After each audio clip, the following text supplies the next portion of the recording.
Hello, students. So, in this lecture, we will start discussions about Green's function.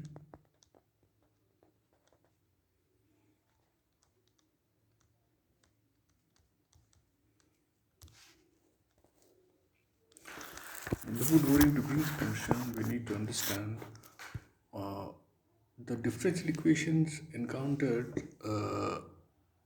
in any physical problem are not always homogeneous.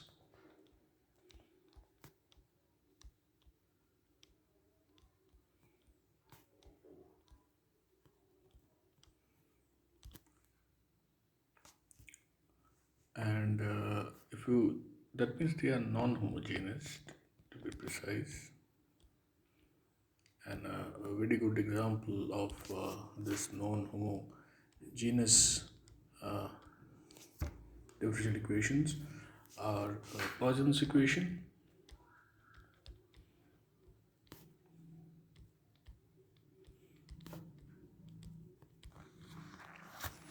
which is given as del square phi r is equal to minus 4 pi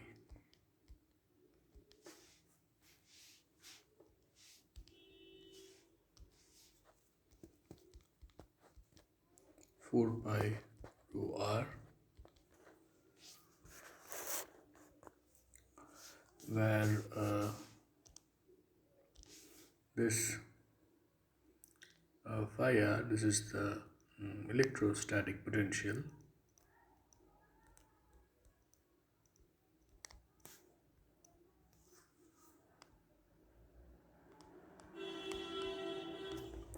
and rho r is the electric charge density. This is the one of the examples of a non-homogeneous equation. Now another example is the wave equation with the source. So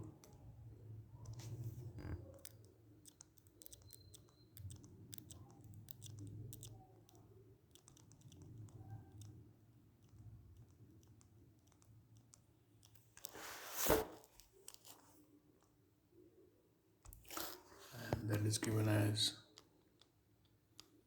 L square minus 1 by c square del square by del t square to a r t, and is equal to minus 4 pi by c j into rt.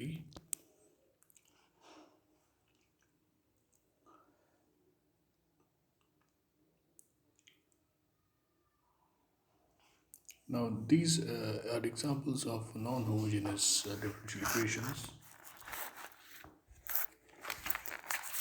Now, a homogeneous differential equation with a non-homogeneous boundary condition is also possible, and so that also becomes equal to an non-homogeneous differential equation. So if we have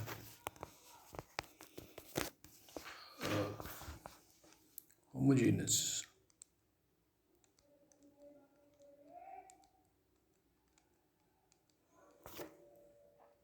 differential equation and it has non-homogeneous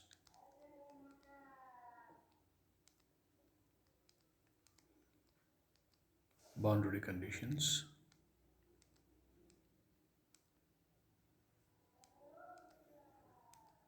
so it becomes equivalent to a non-homogeneous differential equation.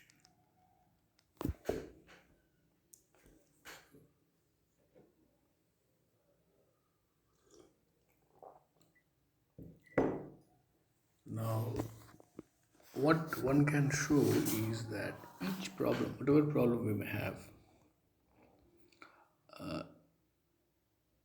that problem can be expressed just the reverse of this. So, what I mean is that any physical problem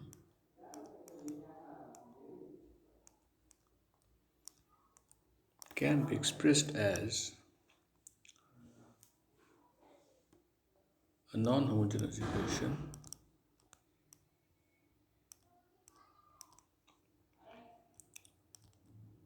with homogeneous boundary conditions. Let us take an example. Uh, Consider we have an equation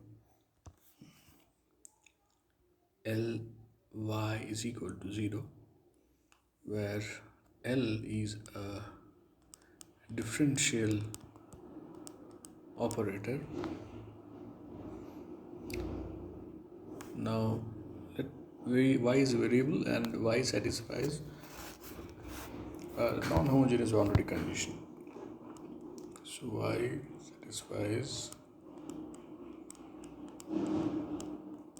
a non-homogeneous boundary condition, and let's that be, say, y is equal to alpha at x equal to a,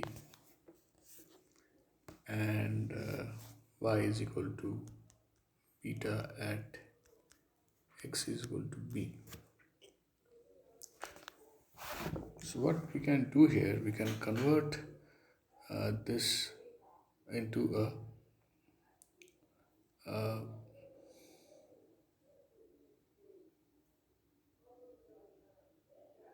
an equation which satisfies homogeneous boundary condition. That means we can define a quantity, define a variable, a variable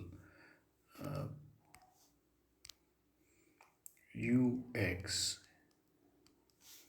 which is equal to y function of x minus hx.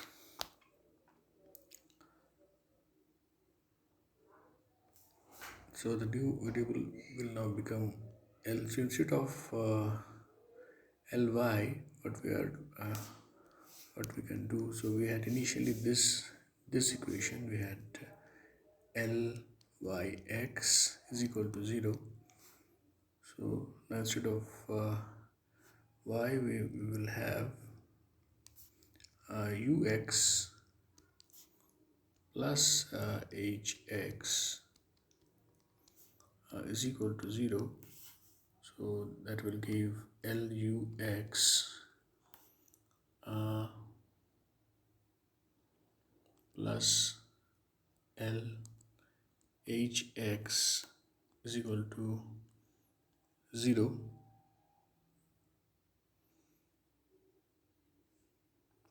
So we define a boundary condition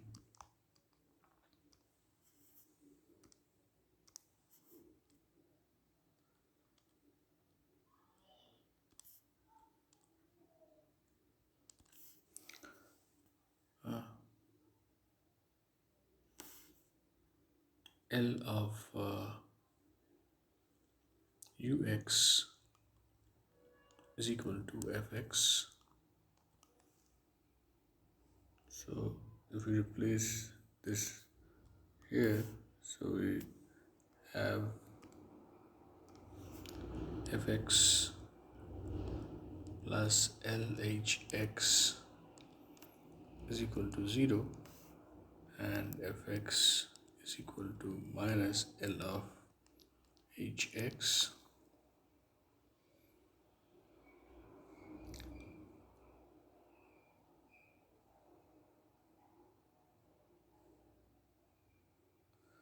Now, the variable ux will satisfy a differential boundary condition, and that is ux is equal to 0 at x is equal to a and x is equal to b.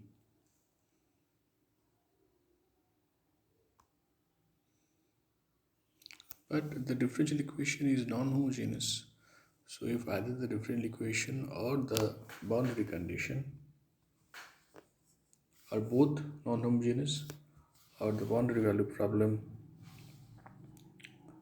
is called a non-homogeneous, or the boundary value problem is called non-homogeneous.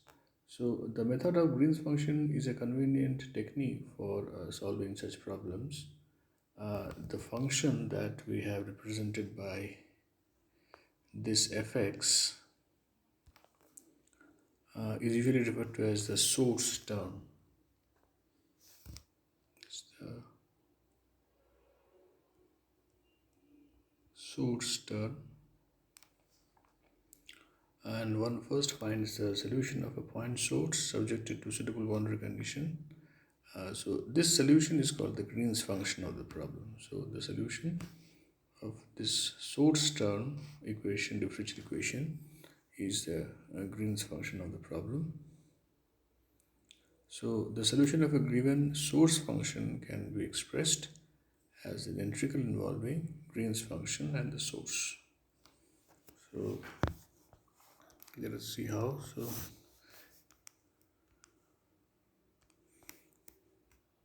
So now we will approach the Green's function, and we first start with one dimension.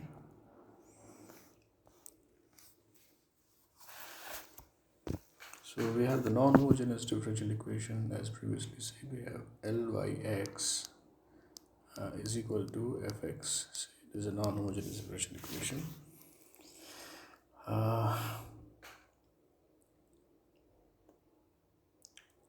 Now we shall assume that the boundary conditions are homogeneous. From our discussion in the last section, the boundary condition problem can be formulated by this way. So we define a quantity g, it's a function of x and eta, where this is a very small quantity and it is in between a and b, the two extreme points of x is equal to a.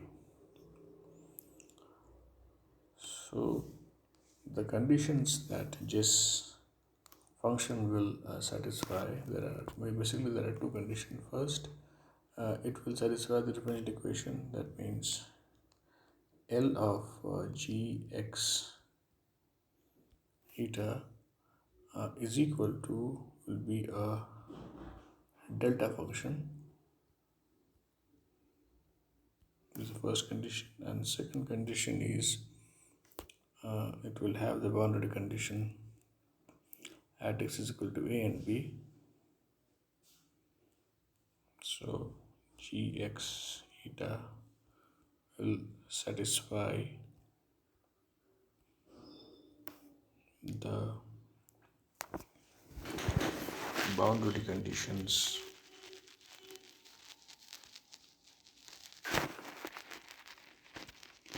at x is equal to a and x is equal to b. So solution of this is given as, the solution of this is given as y is equal to minus integration a to b, the function g with which we started, eta into f eta into d eta. So if we use this solution in the original equation, means y fx, we use this one here, so it will be L of yx is equal to minus a to b L G X eta into F eta d eta. Now since we know that L of G epsilon x eta is equal to minus delta x minus eta is one of the conditions for the Green's function. So what will happen? This so we'll use this relationship here. So we will come up with L of yx is equal to, sign will cancel and we'll have a to b delta x minus eta into f eta d eta, and this happens to be equal to fx. So we start with what has been already established initially. So hence this is the condition Green's function.